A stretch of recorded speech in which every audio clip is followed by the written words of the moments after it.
The first film in the series explored how intelligence tests are used across different psychological settings. In this film, psychologists debate the impact of factors such as class, culture and education on performance in these tests. Most of the theories around what constitutes intelligence have been generated in the West, particularly in the United States, and this is reflected in the design of the most commonly used intelligence tests. One of the criticisms or issues that often comes up with IQ testing is the fact that some IQ tests have been constructed by basically white middle-class researchers from a Western background. And the question arises, are those IQ tests going to be fair to other groups or ethnic groups around the world? The intelligence tests that have been constructed by Western psychologists have dominated intelligence testing on a worldwide basis.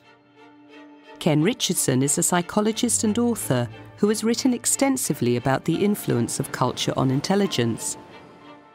Western psychologists have a view of culture as something as kind of a clothing on the essential intelligence or cognitive processing underneath. This is entirely false. One way in which culture is relevant to intelligence testing is that what might be seen as intelligent in one culture might not be in another, and psychologists need to be sensitive to this. In the West, we tend to see an important component of intelligence as being speed of processing. So a lot of our IQ tests are timed tests, and you get extra points for doing it quickly. Now, there are other cultures that do not think processing speed is important. They think accuracy is important. So if I'm testing someone from a very different culture and they get a low score on timed tests, I have to ask myself what that means. Does it mean that there's something wrong with their brain and they've slowed down? Or could it be that they come from a background where they just don't see why I'm so interested in how fast they can complete a test?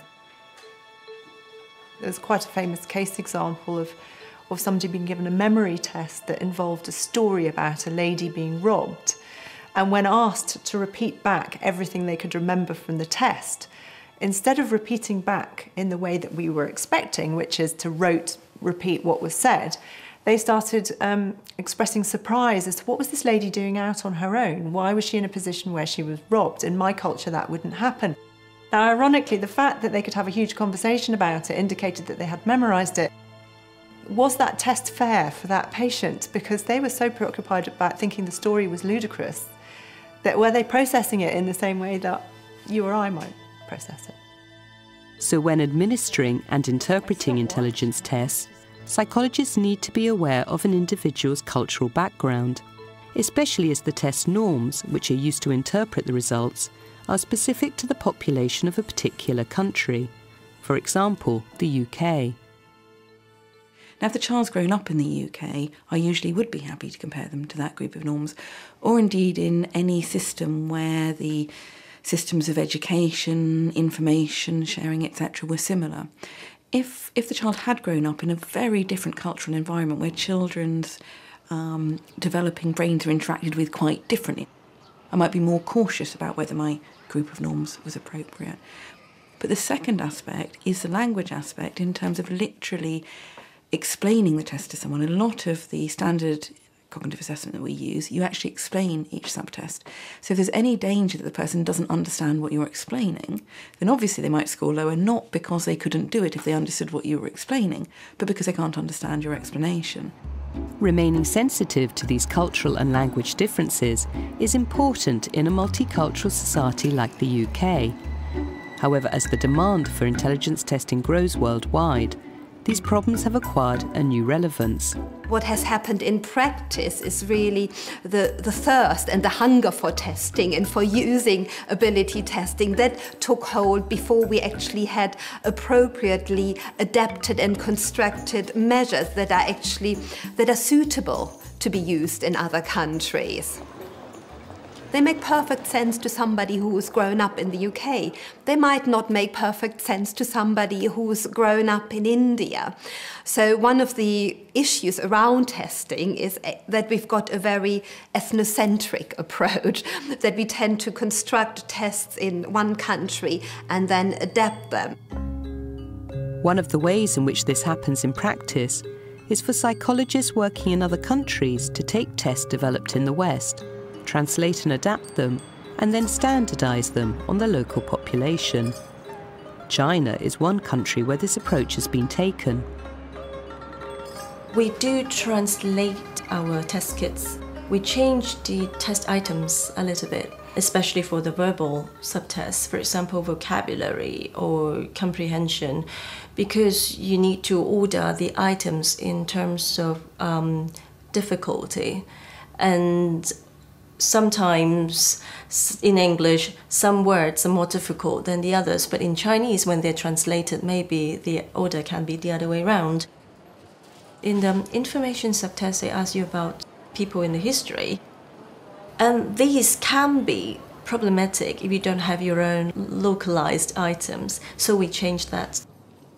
And also for some performance subtests where you have to present pictures to people, some pictures are not so culturally relevant. For example, we don't play baseball that much, we play basketball more. Another response to the problems of the relevance of culture in intelligence tests has been the move amongst psychologists to develop tests that are culture-free. There are tests that are language-free, culture-free. These would be tests such as Raven's progressive matrices. You have to see some pictures. The test is basically on logical reasoning using perceptual stimuli.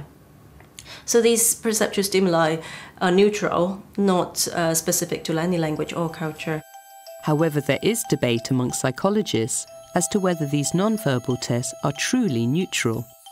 Psychologists have argued that, in fact, that is nonsense. Non-verbal tests are more culture-bound than even the verbal items, because they still draw on figures on paper, which are, even within a particular society, are more common within some cultures than others.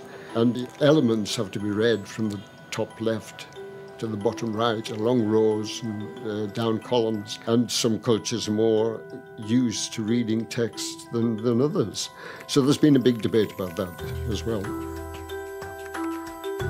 Cultural differences are not the only challenge faced by psychologists interested in measuring intelligence. There is an increasing awareness that even within a culture, intelligence tests disadvantage certain socio-economic groups. This is apparent both in the West and in countries like China. There is a huge diversity within China in terms of socioeconomic class and also education level. So when it comes to education, you have to learn maths, you have to read and write, you have to be a quick learner. For people who have some level of education, they might be able to use the Chinese Wechsler scale. But for those who actually don't read, you might want to test their non-verbal intelligence, which may be a more appropriate scale than a full-scale verbal and non-verbal indexes. So for those Chinese who do not have access to education, using tasks that rely on maths or literacy would be inappropriate and would not measure their intelligence adequately. Some psychologists argue that this problem cannot be resolved by designing more sophisticated tests suitable for people with little education and low literacy, and that class and socio-economic status affect performance in intelligence tests in much more profound ways. People who come from wealthy backgrounds have got a great deal of security, not just in the material sense, but they end up with an important sense of psychological security. People who come from the working class, on the other hand, tend to not only struggle to make ends meet materially, which creates a great deal of stress. They've also been through the education system themselves and tend to have been rejected by it, at least have ended up with the evaluation of themselves as not being very good, so they lack beliefs in their own cognitive ability and lacking in motivation to get involved in intellectually demanding tasks. So they pass these beliefs on to their children. The children acquire them before they've gone to school. Ken Richardson believes this effect of class on performance in IQ tests helps to explain why IQ levels are steadily rising. There's been massive expansion of the middle class, for example, within the social structure of most of the Western world over the last 50 years. So they've acquired middle-class ways of thinking and perceiving in the world. This, to me, is the important explanation of the steadily increasing average IQ scores in almost all societies where intelligence testing occurs, across generations. It's called the Flynn effect, after James Flynn.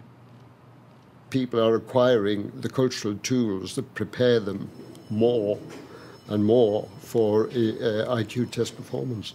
If your parents always played games with you and you did puzzles with your parents, then actually you're probably going to be doing quite well in ability tests because you're used to that sort of problem-solving situation.